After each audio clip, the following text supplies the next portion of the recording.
Tonight, a mother and daughter are dead, victims of the attacks in Kilmarnock, which saw the town's Crosshouse Hospital locked down for several hours. Emma Robertson, an NHS worker, was fatally injured as she left work. Minutes later, her daughter Nicole Anderson was stabbed 2 miles away in the town centre. 40-year-old Stephen Robertson, believed to be Emma's estranged partner, died in a road crash just 45 minutes after the first attack.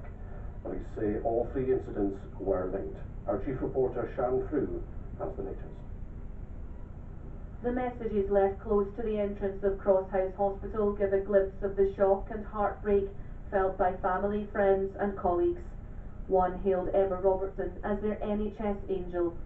Relatives paying tribute on social media to the mother and her daughter, Nicole Anderson, say life will never be the same without them.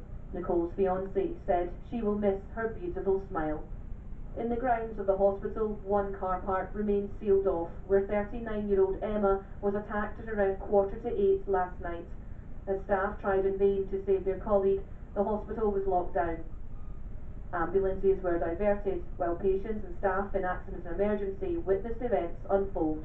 My mum was in hospital. She was took in yesterday with a heart attack, and she was telling me that she could see them. People running past, nurses and doctors, and she knew something was wrong, but didn't know what.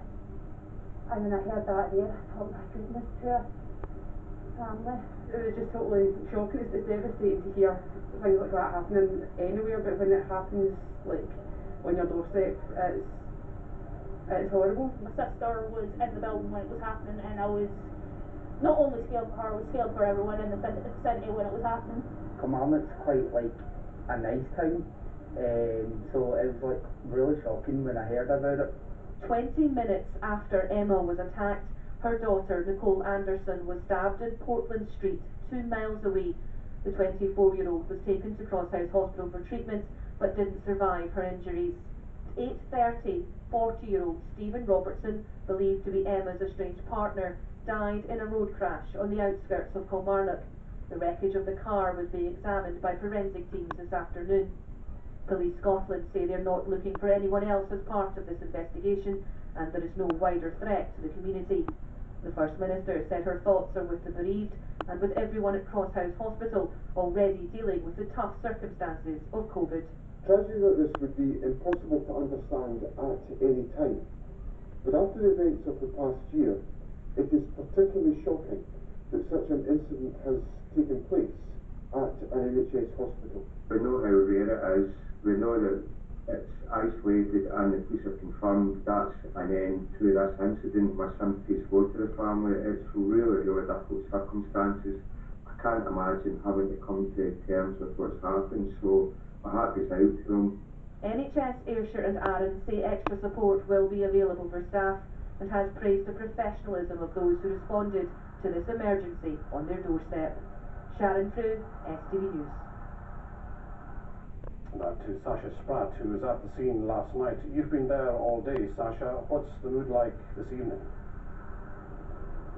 Well, in a word, shock. I've been speaking to people throughout the day, and there's a real sense of disbelief. Not only that incidents like these can happen, but also that one can happen outside of a hospital. Crosshouse is, of course, the largest healthcare centre here in the area, and here last night there was a real concern for the safety not only of staff, but of course patients here as well. When I arrived here last night, police were all over the area, speaking to as many people as they possibly could, trying to find out exactly what had happened. And when these investigations continued and there was found out that there was no longer a threat, police stayed here for several hours overnight, not only to carry out their investigations, but also to reassure those who were staying here at the hospital overnight. And what about in Kilmarnock town centre? Well, similarly, there's a very heavy police presence in Kilmarnock town centre. The viaduct, which is just down from the train station, only a 10-minute drive from where I am now.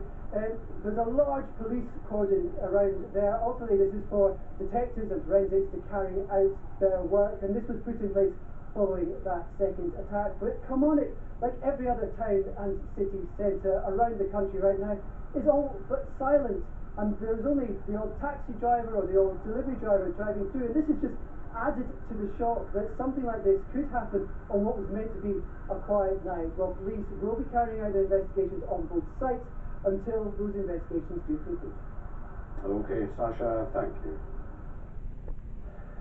To other news now. The largest daily increase has been recorded in Scotland's coronavirus vaccination